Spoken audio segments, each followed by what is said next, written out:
దానివల్ల నష్టం ఉండదా? అంటే బీజేపీకి పోయేదే ఉంది. బీజేపీ పరంగా పొత్తు వ్యతిరేక శక్తుల వల్ల నష్టమే ఉంది దానికి. ఇప్పుడు క్రిందసారి 0.8 వచ్చినాయి, ఇవాళ ఇంకో 4% ఓట్లు వస్తాయే గానీ తగ్గేది ఏం లేదు కదా.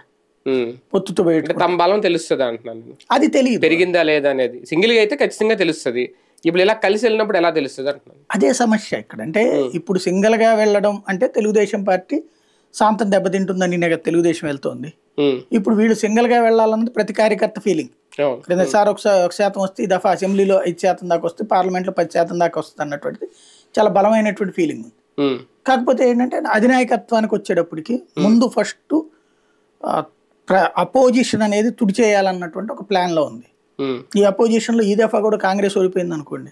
ఇప్పుడే చాలా మంది లీడర్లు, ఇప్పుడు కేరళలో మాజీ ముఖ్యమంత్రులు, కాంగ్రెస్ ముఖ్యమంత్రులు కొడుకులు కూతుళ్ళు అందరూ వచ్చేసి బీజేపీలో చేరిపోతున్నారు. అట్లాగే మధ్యప్రదేశ్ లో కమల్నాథ్ కొడుకు ఇట్లాంటి వాళ్ళు అందరూ ఇటుకే పరుగులు పెడుతున్నారు. ఓవరాల్ గా చూస్తే ఈ ట్రిప్ కనుక కాంగ్రెస్ ని కంట్రోల్ చేయగలిగితే, ఐఎన్డీఏ కూటమి దరిదాపుల్లోకి రాకుండా ఉండగలిగితే, నెక్స్ట్ ట్రిప్ కాంగ్రెస్ అనేటువంటిది 80 to 90% ఇక అందులో ఉండడానికి ఇష్టపడరు. బీజేపీ ఏ రాష్ట్రాల్లో అయితే బలహీనంగా ఉంటుందో ఆయా రాష్ట్రాల్లో అట్టించి వచ్చిన వాళ్ళని నేర్చుకునేసి బలోపేతం చేసుకుంటారు. లైక్ త్రిపుర, ఇంతకుముందు బీజేపీకి ఏం లేదు, కాంగ్రెస్ వాళ్ళందరినీ అందులో చేర్చుకున్నాక అక్కడ బీజేపీ గవర్నమెంట్ ఫామ్ అయింది. అట్లాగే పంజాబ్ ఇప్పుడు ఇదివరకు అది ఇచ్చింది తీసుకునే స్థితిలో ఉంది, ఇప్పుడు గట్టిగా డిమాండ్ చేసే స్థితిలో ఉంది. ఇట్లాగా క్రమంగా చూసుకుంటే తను ఇంప్రూవ్ అవ్వడానికి ఇది ఒక బేస్ అనుకుంటుంది. ఇదివరకటికి ఇప్పటికున్న తేడా ఏంటంటే, ఇదివరకు వాళ్ళు ఇచ్చారు, మనం దయాదాక్షిణ్యాలు అనేటువంటి ఫీలింగ్ లో ఉండేది.